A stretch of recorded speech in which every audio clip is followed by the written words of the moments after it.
За сайн байцгаана уу? Та бүхэндээ өцөх өдрийн мэндийг хүргэе. За би өнөөдөр хэрүүл уралдай бичлэг хийгээд тэрийг устгасан тэрнийхээ талаар тайлбар бичлэг хийх гэж сууж байна.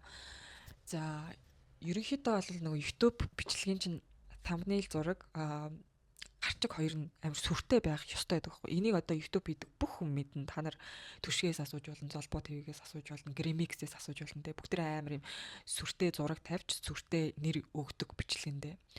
За жишээлбэл одоо миний энэ үздэг The Musicaholic Girl. За би буруу дуудсан байж магадгүй шүү. За ямар сануу гэдэг охин байдаг те. Энэ би ер нь YouTube амар их үздэг байхгүй. Иймэрхүү gossip бичлэгүүдийг бас жоохон тархитлагаа амар ах гэж үздэг. Дандаа deep read гарч ирсэн шүү дээ. Тэгээд энэ охины зүгээр нь сүүл тавьсан бичлэг гэх юм бол ингээ нэр нь Justin Bieber шинэ альбомдаа их нэртэйч зориулаад X-тэйч зориулаад дуунууд хийчих үү гэдэг гарчигтай заяа. Тэгээд thumbnail зураг нь болохоор ингээ Justin-ы Selena Gomez-тэй төвөрлөлтсөн зураг нөгөө талд нь Justin-ы Hailey Bieber-тэй төвөрлөлтсөн зураг гэдэг ингээд хүмүүс хөө эн чи одоо юунд дулаан шууган бэ гэж ботхоор тийм гарчиг тийм зурагтай байгаа байхгүй. Тэгээ орохоор бол ер нь Justin-ы шинээр хийсэн альбомонд орсон дуунуудыг орчуулж ярьж байгаа. Тэгээд энэ дуу бол ингээ Hailey Bieber зориулсан. За энэ дууг яг хөө Selena Gomez зориулсан байж магадгүй гэж хүмүүс яриад байлээ. Гэтэ та нар юу гэж бодож байна? Би бол нэг бас тэгж нэг бодохгүй л байна гэл нэг тийм сүртэй юм ярихгүй байгаа зав гарчиг шгэ. Тэгээд тэр дуунуудын үгнүүдийг орчуулаад нэг ийм л утгатай бичлэг байгаа байхгүй. Зүгээр ийм зүйлийг ингээд YouTube хийдэг хүмүүс амар хийдэг байхгүй. Би тэрийг маш үздэг болохоор миний хувьд бол ингээл гарчигт нь ач холбогдол өгөөл гарчигнаас нь шууд бүгдийг дүгнээд байдгүй ер нь бичлэгийг бүрэн үзчихийж дүгнэлтээ хийх хэрэгтэй. Хэрэгтэй гэдгийг мэддэг учраас одоо амар гарчиг марчинд бол нэг цочртоод байдаг л үзэгдлэхгүй та. Тэгсэн чинь миний бичлэг болохоор одоо би энд ингээ бас зургийг оруулчихна юм хөхнөрөөд VS гэрлийн өргөө гэд тэгээд гарчиг нь болохоор гэрлийн өргөөний талаар болж буй үйл явдлын талаар гэдэг гарчигтай заяа. Тэгээ би ч угаасаа 3 4 сар ингээ YouTube-ээ бүр таг хайцсан байсан шүү дээ. Тэгжээд угаасаа ингээ эргэн ирэлт хийх гээд эргэн ирэхдээ бол мэдээж жоохон сенсацтай сүртэй бичлэг хийж нөгөө хандлт авж ингэж буцааж хүмүүсийг өөрийгөө ингээ сануулна шүү дээ. Тэгээд энэ бичлэгийг хийхдээ одоо хандлт мандалтаа бодоогүй гэж худлаа яриад юугүй тэрх юм бол одоо худлаа ярьсан болно. YouTube хийж байгаа хүн яаж хандлт бодохгүй байх вэ? Бодно шүү дээ. Бодож ич одоо миний яриагч байдаг юм уу буурлын яриаг илүү олон хүн сонсч илүү олон хүнд хүрнэ штэ. Одоо энэ social гэдэг чинь өөрөө ингэж ажилтдаг болцсноос хойш тэгээд чадахаараа оролдоод үтгэхээс өөр арга байхгүй штэ. За тэгээд би эргэж ирэхдээ ямар сэдвээр хийх вэ гэд бодож байгаад угаасаа энэ хөх нурууд гэрлийн өргөө гэд нэг жоохон юм болоод байгаа цаг үед яг энэ сэдвээр бичлэг хийвэл хүмүүс амар их үзнэ гэдгийг бол бодож исэн. Дээрээс нь надад ингээд өөрийнхөө бичлэгнүүдийг одоо гэрлийн өргөөнөөс тусдаа шүү гэдэг юм байр сууриа илэрхийлэх хэрэгцээ шаардлага байсан. Яагаад гэх юм бол би ингээд өөрөө мэдээд ингээд бичлэгээ хийждэг учраас надаар гэрлийн өргөөг төсөөлөх вэж гэдэг юм уу те. Тиймэрхүү айдас байсан учраас тэнд ингээ гай болохыг хүсээгүй учраас тэр мэрэгэж давхар мэддэгдээд ингээ сүртэй гарчиг өгөн сүртэй зураг тавина. Гэтэ бол яг хим хэмжээтэй ярина гэж маш их хичээж бодон хийсэн бичлэг байхгүй юу. За тэгээ тэр бичлэгийг үзэн хүмүүс нь би үний ярьж гинөө худлаа ярьж гинөө доор комментэр бичээд өгвөл одоо маш их баярлалаа шүү. Тэгээд уг нь бол хүмүүс тэгээд би нэг пост тавьсан тэрэн дээрээс бичсэн л байлээ. Тэгээд ер нь батлаад өгвөл баярлалаа шүү. За тэгээ би пост устгацсан байгаа. Яагаад гэвэл Facebook өөрөө амар байлэр хэрүүлийн газар болохоор тэнд бөөр ингээ хашгицаа дайраад ороод ирвэл хар ядаргаа гэж одоо тусдагцсан. Тэгээд за тэр бичлэг дээр би одоо юу гэж ярьсан бэ гэхээр би бол гэрлийн өргөний улааж гэхдээ бол үйл ажиллагаанд нь тэгж айхтар оролцоод байдгүй хүүхдээ хараад жоохон завгүй байдаг талаараа ярьсан. Дээрээс нь гэрлийн өргөөний үйл ажиллагаа дотоод тэр янз бүрийн юмыг огт яриаггүй заяа. Надад ямар санагдсан бэ гэхээр гэрлийн өргөө бол маш их зүйл хийсэн газар, маш их зүйл хийхээр ингээ суурин тавигдсан, зэгцэрсэн газар. За яг надад ганц тийм санагдсан юм гэх юм бол зарим хүмүүс нь жоохон юм дээрлэхүй харилцаатай байдаг. Гэхдээ тэр чинь ингээ альва байгууллагт хаан ч гэсэн байдаг асуудал. Тэр хувь хүн хоорондын асуудал болохоос одоо гэрлийн өргөө надад муухай харьцсан гэсэн үг биш. 150 хүн дотор 1 2 3 хан тийм хүмүүстэй би тааралцсан гэж хэлсэн. Би бүр энэ 150 хүн дотор 1 2 3 гэдэг үгээ маш олон удаа давтаж хэлсэн заяа. Тэгээ бусдаар бол цаана маш их юм сэтгэл зүрэхтэй, сайхан сэтгэлтэй, зөөлөн сэтгэлтэй ажлыг хийж бүтээ гэсэн хийж чаддаг, зохион байгуулдаг ийм хүмүүс байдгаа. Тэгээ би бол ингээд хамгийн гоё болцсон газар гэж энэ газрыг боддог. Түүнээс биш яг өдөр ганц 2 хүнд гомдсон гомдлолоос болоод ингээд гэрлийн үргийг муучлыг гэвч энэ том орон зай одоо надаарч бай, хинээрч бай нөхөгдөршгүй учраас тэрийг нь бодохоор би ингээд дугуй аймаар санагддгаа энэ төр гэж ярьсан байхгүй юу.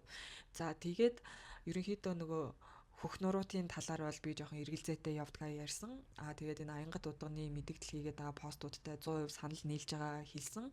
Тэгээ хүний ном судраас ингэж хамаагүй авч ашиглаж болохгүй. Дээрээс нь өөрийнхөө хариуцлагын хүрээнд ингэж мэдээлэл хийх нь зөвөө. Үнэхээр одоо тэгээд үнэхээр болохгүй болсон бол харин ч мэдээлэл хийхгүй байсан бол би ял гайх байсан гэж ярьсан. Дээрээс нь аянгат удгантай би амьдрал дээр нэг ч үг бараг сольж үзээгүй. Чатар ганц нэг юм биччихсэн. Тэгээд хувь хүнийхээ хувьд бол надад тэ жоох юм гал дүлтэй, жоохон сүр сар хитрхи юм дайчин ирэмгийн юм гал цогтой, жоохон ширүүн даруун юм шиг санагддаг. Тэгээ би хувьдаа одоо тийм хүмүүсээс жоохон айж юм мэдгээл гэж ярьсан байхгүй юу? Түүнээс биш яг юм аянгат удган шиг те санхүүгийн хувьд өөрөө болцоотой юм гал дүлтэй ирч үжтэй одоо юу гэдэг чи ийм хүн бол хүн татаархсандаа ийм пост мост тавихгүй ийм хүн татаархдаггүй маа энэ төр гэж хэлсэн заяо. За миний ярьсан юмнууд бол ердөө энэ. За тэгээд бусдаар бол би өөрийнхөө тухайн амар их ярьсан. Би ингээд жоохон юм хүнд дээрлгүүлэхээр одоо ингээд өчүүхэн зантай тэрийг ингээд мартдаггүй ингээд дотроо намайг ингэсэндээ энэ төр гэж бодоод яваад байдаг майдаг гэж өөрийнхөө тухай баха ярьсан байхгүй. Тэгээ угаасаа комментэн дээр нь юу вэ энэ одоо гэрлийн өргөөний тухай гэчээд баах өөрийнхөө тухай ярьсан байх юм. Би илгээд ах юм, уршаад ах юм гэж комент амир их ирсэн байсан. Тэгээд угаасаа тэр дотоод асуудлыг би өмнөөс нь ингээл тэгсэн гэж илээ ингэсэн гэж илээ гэж ярих чинь бол айгүй сонин штэ. Тэгээд би өөрөө ингээ хажууд нь лаа барай зогсож байгаагүй юмнуудаа хамаагүй ярмааргүй байсан болохоор ярьж болох хитгэн сэдв дотроо нэг юм олон дахин давтаад тэгээ хүмүүст амир их нуршсан гэж загнуулсан байхгүй юу. Угаасаа би тэрнээс хитэж болохгүй зүгээр сүртэй гарч өгөн хүмүүсийг үзүүлэн. Тэгтээ бол гэрлийн өргөөг дэмжиж байгаа байр сууриа илэрхийлэн. Гэтэ учир зүггүй ингээл нэг талыг бариад учир зүггүй магтаад ахаар чинь тэнэг штэ. Тэгээд тэгж бодсон учраас ганц нэг хоёр хүн надад тийм муухай хандсан юм байгаа. Гэтэ энэ бол ингээ хувь хүний асуудал. Угаасаа альва газар тийм байдаг. Гэт би ингээд тэр яаж муухай хандсан талаар би бүр детальж яриаггүй. Деталь ярих юм бол бас нэр мэрэнд нь цэв суужт юм болов гэж бодоод ер нь бол маш болгоомжтойгоор бичлэгээ хийсэн айгүй хичээж хийсэн байхгүй юу. Ер нь бол тэр бичлэгийг тавиад угаасаа гэрлийн өргөөг ингээд илч бай далтч бай магтсан бичлэг байсан учраас нөгөө талаас нь жоохон айж исэн. Нөгөө талаас нь л одоо чи юу вэ те чамайг бол танихгүй юм байна. Чи юу мэддэг гэж бичлэг хийгээд байгаа энэ төр гээд баг ороод ирэх үедээ тэгвэл одоо тэгэл нүдэн анаал өнгөрдөг бах та гэж бодсон чинь харин манай одоо гэрлийн өргөөний гэсэн үг шүү дээ. Манай багш над руу ороод ирсэн. Тэгээд ихсэлж орж ирсэн үг нь угаасаа энэ юу вэ? Энэ нэр мэрийн солиоч чи юу мэддэг гэж гэрлийн өргөөний тухай бичлэг хийгээд байгаа юм бэ? Чи бол юу ч мэдгүй шүү энэ төр гэж орж ирсэн. Тэг би шууд айгүй сонирн болоод би уг нь яг тийм сүртэй юм яриаггүй штэ. Наа чин зүгээр нэрнэл гэдгсэн чинь тийм ээ гэтээ над нэр мэрийн ингэж тавих хэрэггүй нэ тэрэ гэхээр за ойлголоо гэд уг нь бичлэгээ шууд устгасан байхгүй юу. Яа тэгвэл манай багш ингээ надад хэцүү одоо хиний шав ингээд ингээд тэгээ би за ёстой л тийм л ахaltaа гэх тэгээ устгасан. Уг нь би тийм болохгүй юм ч уг нь яриаггүй л гэж бодсон. Тэгээ нэг жоохон маргаан болоод гэрлийн өргөөний группээс нь гараад одоо л ингээд гарцсан заяа. Тэгээ тэр бичлэгэн дээр би тэр гэрлийн өргөөний дотоод асуудал энэ тэр ямар тийм хөндөөгүй зүгээр л амар их ажил хийдэг газар байлаа. Ном судрын амтай юм байлаа. Нөгөө классик зохиолууд шиг те бестселлерүүд хоосон байдаг. Классикууд хүндөх юмтай байдаг. Тиймэрхүү юм ярьсан байхгүй юу. Тэгээ би ингээ устгачаад за ёстой шаал дими ямар нэрээ юу ч болчихвдоо гэж бодоод ингээд уул нь орхисон байсан. Тэгсэн чинь оройхон тийшээ нэг пост хараад би ингээд цочж байгаа байхгүй юу. За тэр пост нь болохоор нь штэ. Гигл наран гэж хүн энийг бүүгийн ухаан гэдэг группт заяа. Миний бичлэгийг шеэрлээд тэг ингээд гэрлийн өргөний талаар ярьжээ. Би ч гэсэн идүү биччихье гэд ингээд пост тавьсан байхгүй юу. За тэгэл мэдгүй эднэрийн хоорондох асуудлыг би одоо юугаа хэлэх вдэ. Би энэ постыг уншихчгүй энэ бол ер нь бол амар хов юм пост байлээ. Тэгтх нь бол ерөөсөө л ингээл аянгат удган гэрлийн өргөөрөө дарсан л тий аянгат удганыг аюу юм муулсан пост байгаа байхгүй юу. Муулчингуутлаа энэ эмэгтэй яриач нотолж байх шиг гэд миний бичлэгийг ширлцэн заяа. Тэгээ одоо нөгөө бичлэг нь устдсан шүү дээ. Ингээ мэлээгээд миний царайтай юм зураг яваад байгаа байхгүй юу. Тэг ингээ дараад орохоор бичлэг нь байхгүй. Тэгээд энэ эмэгтэй яриа миний постыг баталж байх шиг гэд тавьцсан. Йоо. Тэг би бодож байгаа байхгүй юу.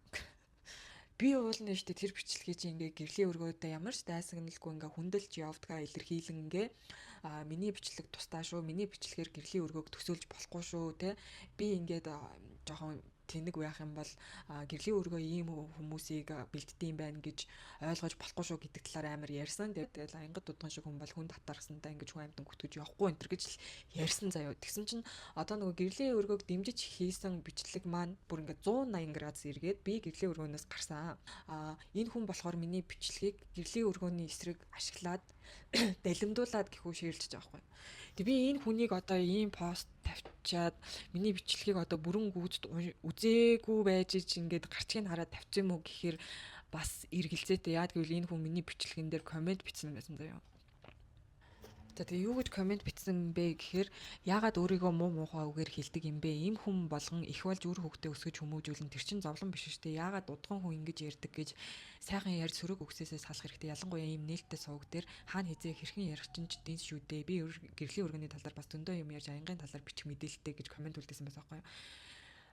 Тэгээд энэ бол яалтчгүй бичлэг үзэн л хүний үг байгаа. Яа гэвэл би нөө бичлэг дээр өөрийнхөө тухай амар их ярьсан гэсэн шүү дээ. Угаасаа тэр гэрлийн өргөө хөхнөрүүдийн талаар хамаагүй ярьж болохгүй байсан учраас өөрийгөө маш их ярьсан байхгүй. Тэгээд тэн дээр болохоор нөгөө би хүүхдээ хараад ингээ гэртээ уяатан нохоо шиг байдгаа гэд хэлцнийг ингээд ягаад өөрийгөө юм мухаар хэллээд байгаа өөр хүүхдээ өсгөж өмүүлжүүлэх чинь зовлон биш дээ энэ төр гэд бичсэн байгаа байхгүй юу. Тэгээ миний бичлэгийг үзчихэд ийм тайлбар тавиад энэ охины бичлэг гэсэн баталж ийн гэд ингээд тавьцсан. Биш дээ тэр бичлэг хийсэндээ бол би ер нь бол харамсахгүй байна. Би угаасаа тэр бичлэгийг зөндөө удаан бодож явсан. Угаасаа нэг юм бичлэг хийн гэж бодоол явуулсан байхгүй. Зүгээр цаг нь ингээд ингэж таарж болохоос хизээ нэгэн цагт хийх нь баг гарцаагүй л байсан. Гэтэ хийхдээ би зөвхөн ингээл магтаал ингээл байж болохгүй штэ. Угаасаа YouTube-ийн бичлэг чинь хоёр талаасаа ярих хэрэгтэй байдаг байхгүй. Тэгээд ёстой байдаг байхгүй гэж угаасаа ингээ өөгүй төгс юм гэж байхгүй штэ. Тэгээд тэгэнгүүт тэр одоо наадтай дээрлэхүү харьцан гэдэг байгаа юм чинь аянгат тудган биш шүү дээ. Би одоо аянгат тудгантай үг сольж үзээгүй гэдэг зөндөө хэлээд дээ шүү дээ тэр бичлэгэн дээрээ. Нэг ийм болоод дуусчих жаамаа. Бүтэн цагийн бичлэг байсан болохоор хүмүүс өөр өөрсдөө авсан байх. Гэхдээ би бол амар болгоомжтой л хийлээ гэж бодсон юм да. Тэгээ болгоомжлоод маань ерөөсөө нэмэр болсонгүй. Сошиал дээр одоо Facebook дээр ямар пост тавихыг та нар хүнд ирээд заадгүй үсттэй. Тэрнтэй яг адилхан байхгүй юу? YouTube чинь яг л адилхан шүү дээ. Одоо миний бичлэгэндээ ямар нэр өгөхийг уул нь хүн заах ёсгүй юм байна. Гэтэ яг би тэр хүнийг бодоод устгасан. Яг сүүл рүүгээ үнэхээр миний бичлэгийг энэ хүн үзсэн болов гэдэг дээр бол эргэлцсэн. Үзсэн болов нь чи юу ч мэдэхгүй яаж ярьлаа марьлаа гэдэг юм ярихгүй л байсан баг. Амар их ажил хийсэн газар байлээ. Яг ганц нэг ингээ надад дээрлэхүү харьцан хүн байсан. Гэтэ тэр бол хувь хүн хоорондын асуудал. Тэгээ альва газар тийм байж лээдэг. Яг гэрлийн өргөн бол хамгийн гоё зэгцэрсэн зөндөө олон юм хийдэг газар. Бла бла. Яа би энийг хэд бүр хэд дахин давтаж хэлж байна. Тийм л юм ярьсан. Тэгээ би тэрнээс өөр юм яриаггүй. Тэгээд I promise. Яамаар юм бэ те. За тэгэл юм гэдэг ийм л байдгийм байна да. Би тэгээд эндээс гоё юм сурлаа. Тэгээд эхэндээ ч уйлж майлаа. Зүгээр тэрүүгээр нэг уйлж мөйлөл явж исэн. Тэгээд одоо бол зүгээр хүмүүс яагаад вэ л гэж бодож байна те. Яагаад те зүгээр эрүүл ухаанаар ингээд хандчих болно штэ. Тэгэл яагаад ингээд нэр мэрийн дуртад магтаж бичлэг гэсний төлөө жи нэрийн дурдлаа мурдлаа гэдэг ямар шаардлага байгаа юм бол дөө. Тэгээд яг ингээд нэрээ дурдуулаад бас хэцүүч байдаг юм болоо мэдгүй. Тэгээ заавал эсвэл ингээ байнга магтуулаад байж ивэл гоё ч байд юм уу. Гэтэ уул нь бол магтсан л бичлэг байсан юм л да. Одоо юу гэмэрч юм дээ. Тэгээ одоо би энэ сэдв ингээл үргэлжлүүлэл жав гэд баймааргүй. Гэтэ энэ хүн ингээд бичлэг нь устчаад байхад ийм тайлбартаагаар бичсэн учраас би энэ бичлэгийг хийж тавьж байгаа. Түүнээс энэ сэдвийг ингээд амар цааш нь үргэлжлүүлээд баймааргүй. Би уул нь бол амар хүндэлдэг. Надтай үнэхээр муухай харцсан хүмүүс байгаа. Би тэр хүмүүсийг бол хүндэлгүй. Бусад тэр маш олон хүмүүсийг бол хүндэлтгээ гэд хэлээд ахтал ингээл чи юу мэдээ ингээд харч надаа амар ядаргаатай байгаа, дарамттай байгаа байхгүй юу. Тэсвэл яг юу гэж хэлэх ёстой ч байсан юм мэдгүй. Тэгээд тэр бичлэг хийх бол анханасаа буруу байсан гэж зарим хүмүүс нь бодож байгаа. Гэтэ би бол угаасаа тэр бичлэг хийх байсан. Харин хийхдээ би бол амар болгоомжтой хийн гэж бодож исэн. Болгоомжтой ч хийсэн. Гэтэ яаж болгоомжтой хийгээд ч хүмүүс буруугаар ойлгохыг хүсвэл буруугаар л ойлгох юм байна л гэж бодож сууж энэ да. Тэгээд энийг ашиглаад бас бусдаас ингээд юм болд юм байна. Яа, гоё юм аа гоё. Тэгээд нуршуугаараа дуудуулаад байдаг болохоор ингээд энэ бичлэгээ өндөрлөе дөө. Дараагийн бичлэгээр уулзтлаа. Түр баяртай.